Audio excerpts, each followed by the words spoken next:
Basta ang observe mo lang dyan, ma'am, yung nasa unahan mo. Ayun. Tapos itong nasa kaliwat kanan mo lang. Kaya itong nasa kanan mo, nagsisignal siya papunta dito sa dadaanan mo. Tingnan mo lang yung galaw niya. Okay? Pag alanganin at aabutan mo siya, tanggalin mo lang yung gas mo. Hindi naman siya lilipad, diretso ka lang. Focus ka lang. Makikita mo naman yung gulong niyan eh. Yung gulong niya nakadiretso naman. Ito, tingnan mo na kagad dyan kung lilipad na. Ayan o. Diba? So, pwede mong tanggalin ng gas kung medyo aabutan mo lang siya. Dito, di mo kailangan mag-full stop ha. Hanggat maaari.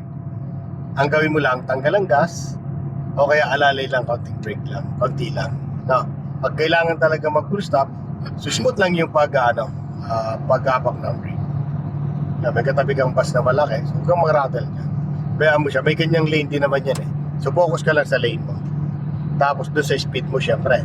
Diba, sumusobra sa speed limit, tatanggalin mo yung gas mo. No? Minsan kasi madadala ka ng mga yan kasi mabilis.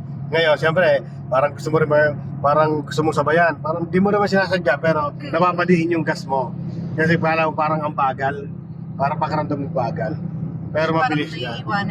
Oo, so kaya titignan mo rin yung speed mo. Para yan. Paano? May speed limit dito nasa around may maximum 100, may 80. Depende, makikita mo dyan, may kulay bilog dyan, makikita ka na speed limit, na ganun, maximum speed limit, ganun. Meron din minimum. Ang minimum, wag lang 20. Unless kung traffic, syempre. Pero pag yung ganito, natakbo, mabilisan, dapat ang takbo mo ganyan, nasa 60, 40 to 60, ganyan muna, no? Pag gamay mo na yung 40 to 60 at medyo napapagalangan at kaya mo na control, 60 to 80, dyan lang naglalaro yung gauge mo. Na, yan ang pinaka-safe sa lahat. Yung 60, pinaka-safe yan. Yung nasa unahan mo yan, kung bigla mag-full stop man yan, kaya mong i-handle. Kaya yung hindi mong sudden brake, kaya-kaya i-handle yan. Sa mga 60 lang yung takbuhan na. Pero pag 80 kasi medyo mabilis na konti yan. Okay, 100 na. So depende din sa distansya. Pag ma-distance nung kagaya ng truck na yon, ang takbo natin 100, namreno siya, makakapamreno ka pa naman. Pero pag ang distance niya ay diyan lang sa malapit sa iyo, yung parang ang guhit na putol-putol, dalawa lang yung pagitan ninyo.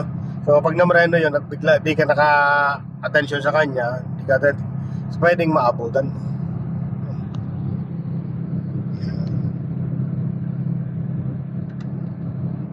Mag-change ka naman ng lane, syempre, signal muna, huwag mo kakalimutan. Kasi yung signal, napaka-importante nun. Kahit di mo kita yung nasa likod, kita ka nila, napupunta ka doon sa gusto mong puntahan, kaliwa man o kanan. Then, after na signal, huwag ka munang liligo agad, check mo muna yung mirror, napaka-importante nun. Malimutan mo nang mag-change ang lane, huwag mo lang kalimutan tumingin sa mirror. Importante yan, mama. Huwag kang mag-change ang lane nang hindi mo na-check ang mirror. Napaka-delikado niya para sana. Okay. So, kumusta na pakiramdam mo ngayon? Okay naman. Sa pag-drive dire-diretso. So, nakapag-drive ka na kasi sa mga city driving, saka long drive din. Kaya Marcos Highway lang ka na. Ayan. So, dito sa expressway, mas easy nga dito. Basta nasa lane ka lang, tamang posisyon, tamang speed limit, tamang distance. So, malabong madisgrasya ka dito. Basta laging alerto lang sa unahan, tagiliran dalawa. Yung nasa likuran, huwag mo nang pagpapansin masyado yan. Alam nila yung gagawin nila. No? So sila yung mag-a-adjust para sa'yo. So ikaw din na mag-a-adjust yung nasa unahan mo. Kung anong gagawin na di maganda nasa unahan mo, biglang nag-stop. So kailangan naka-ready ka lagi sa kanya. Bigla siya nag-change ang lane, dapat lagi ka naka-ready sa kanya. Ganon din yung nasa likuran mo. Lagi naka-ready sa iyan. Okay? Ganon lang yan. Basta observe mo lang lagi speed limit, distance, saka yung Pero hindi na namamalay, napapatapak ko na pala ng parang feeling Mas ko mabigat na. normal 40 lang, pero 60 na pakot na pala. pala ng 80, 70. Kasi siyempre yung mga kasabayan malalayo, tapos halos mapanabay lang kayo, na. Tapos malapad din yung kalsada, lalo pag maganda yung kalsada, no? Di mo talaga ramdam yung ano yan. Ganun lang kasimple sa expressway. Mahirap lang dito syempre pag bago rin yung pagpepreno ng, halimbawa yun nandyan, at malapit na mreno sa'yo, tapos mabilis ka, tapos hindi mo kayang kontrolin pa yung brake mo, ayun ang nakakatakot pa. Kaya maganda, masanay ka muna na malayo pa, nagpe-brake na. Dapat ganun ang gawin mong style, ma'am.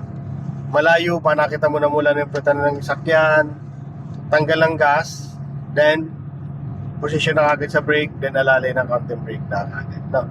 Basta ramdam mo yung nguso ng sakyan mo lumalapit na, baka ramdam mo lumalapit ka na sa unahan, sinusundan mo, tanggal mo na agad ang gas mo. Kaya, Ay, pwede yung gas. Mm. Ano agad? yes po, subukan mo. Dagdag ka ng gas, tapos tanggalin mo, tiyan mo, bumabagal siya. Diba? Yan ang isang way para mapabagal mo yung sakyan mo, tanggalin mo yung gas. Eh, maganda gawin niya, malayo pa, namreno na sa unahan mo, malayo pa, tinanggal mo na agad ang gas mo. Para hindi ka magastos pati sa gas, ay sa brake, sa brake. Hindi ka masyadong makaputput ng brake. Ano. Maganda yung freewheeling lang na bumabaga na malalaman.